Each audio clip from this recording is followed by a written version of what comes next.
Et hello, on se retrouve pour une nouvelle vidéo ultra focus cette fois sur la certification Calliope et une vidéo très concrète puisque celle-ci vise à décortiquer ensemble l'indicateur 1 du référentiel national qualité.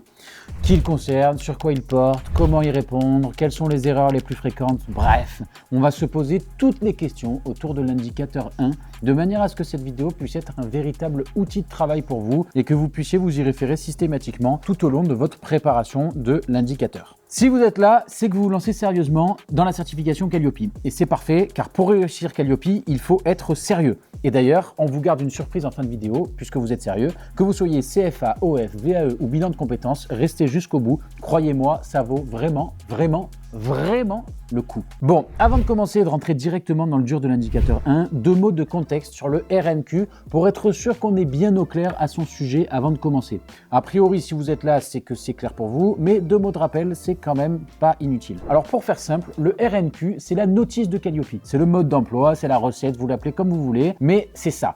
Et en tout cas, c'est le document de base qu'il vous faut absolument si vous préparez votre certification. Si vous ne l'avez pas encore téléchargé, il faut absolument le faire. Donc vous avez le lien juste en bas en commentaire de cette vidéo. Téléchargez-le absolument parce que c'est indispensable si vous passez la certification Calliope. Et si vous l'avez déjà, si vous l'avez téléchargé de votre côté, vérifiez bien qu'on est à la bonne version du RNQ. Je vous rappelle qu'aujourd'hui, au moment où cette vidéo est faite, on est à la version 9 du référentiel national qualité. On ne sait pas trop quand la version 10 va sortir, mais bon, aujourd'hui, on est sur la version 9 en ce début d'année 2025. Et c'est cadeau, comme on sait que c'est galère, on vous l'a mis en Excel, comme on sait que tout le monde veut le faire, que tout le monde le fait systématiquement, que de le mettre dans un tableau Excel, et comme on sait que c'est très pénible que de le faire, et ben on vous l'a fait. Donc vous avez le lien du tableau Excel du RNQ juste en commentaire de cette vidéo, vous n'avez qu'à le télécharger, il est disponible également sur notre site internet, et pour y accéder, il suffit de taper DigiCertif tableau, c'est le premier lien, et vous y allez directement, vous le trouverez en libre téléchargement sur notre site internet.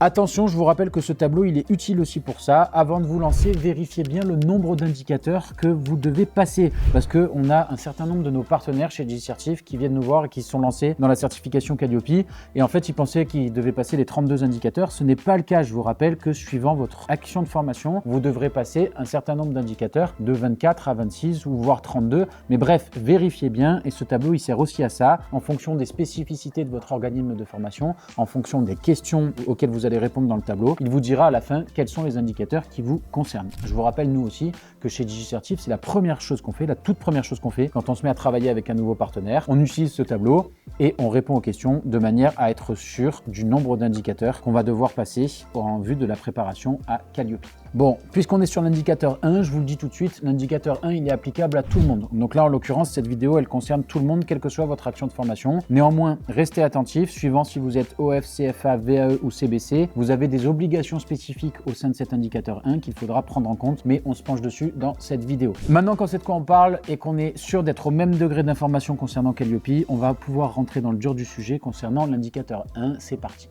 Alors d'abord, il faut bien comprendre le premier critère dont dépend l'indicateur 1. Ce premier critère, il porte sur les conditions d'information du public au sujet des prestations proposées, les délais pour y accéder et les résultats obtenus.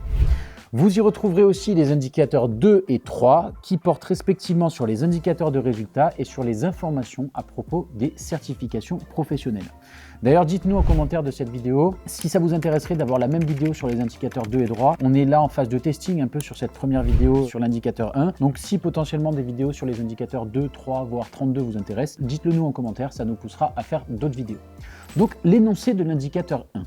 Le prestataire diffuse une information accessible au public, détaillée et vérifiable sur les prestations proposées, prérequis, objectifs, durée, modalités, délai d'accès, tarifs, contacts, méthodes mobilisées et modalités d'évaluation, accessibilité aux personnes handicapées. Notre indicateur 1, en gros, il vise à prouver que vous communiquez correctement au sujet de vos formations. C'est-à-dire que vous diffusez une information qui est accessible, qui est exhaustive et bien sûr qui est à jour.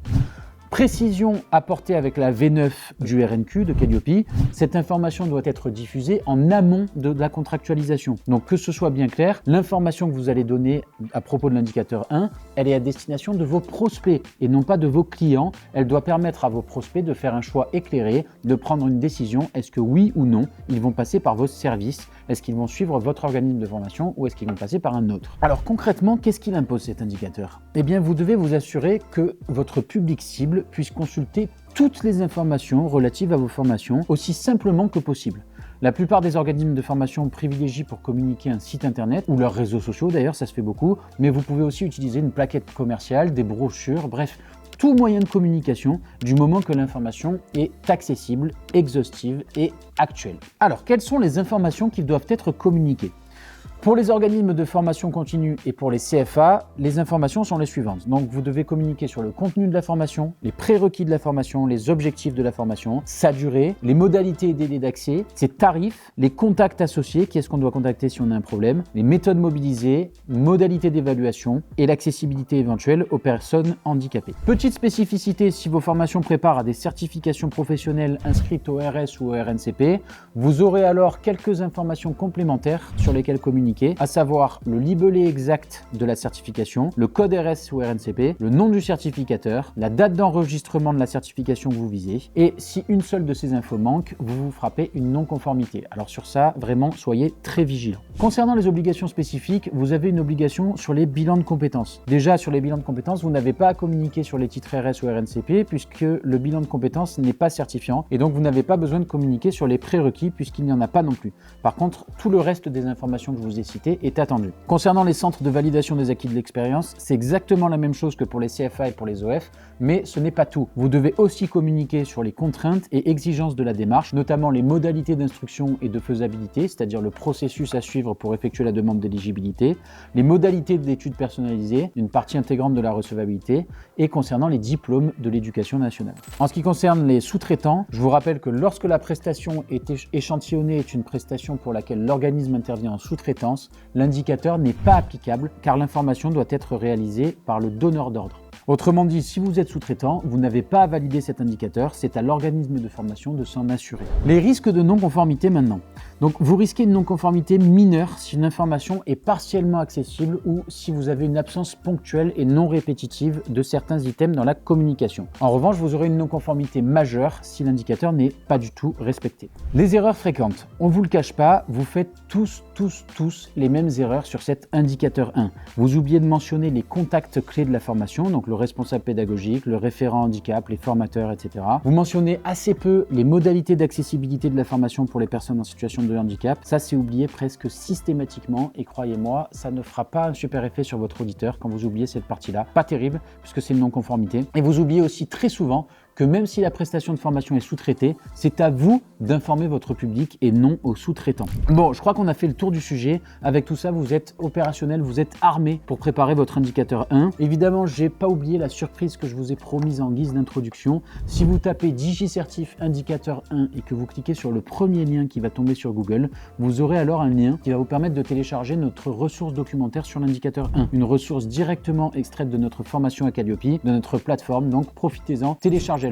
On vous l'offre en libre téléchargement pendant un mois. Allez-y dès maintenant. Merci d'avoir pris le temps de regarder cette vidéo. On espère que votre préparation à la certification Calliope se passera bien. Et n'oubliez pas que si vous avez des questions, vous pouvez nous appeler. On vous affiche notre numéro juste ici à l'écran. Donc vous tomberez sur moi ou un membre de l'équipe si je ne suis pas disponible directement. Mais vous pouvez prendre directement contact avec nous en suivant le lien dans le premier commentaire qui est épinglé sous cette vidéo. Je vous remercie encore une fois de l'avoir visionné. N'oubliez pas de vous abonner. On se retrouve très vite pour une nouvelle vidéo. À plus.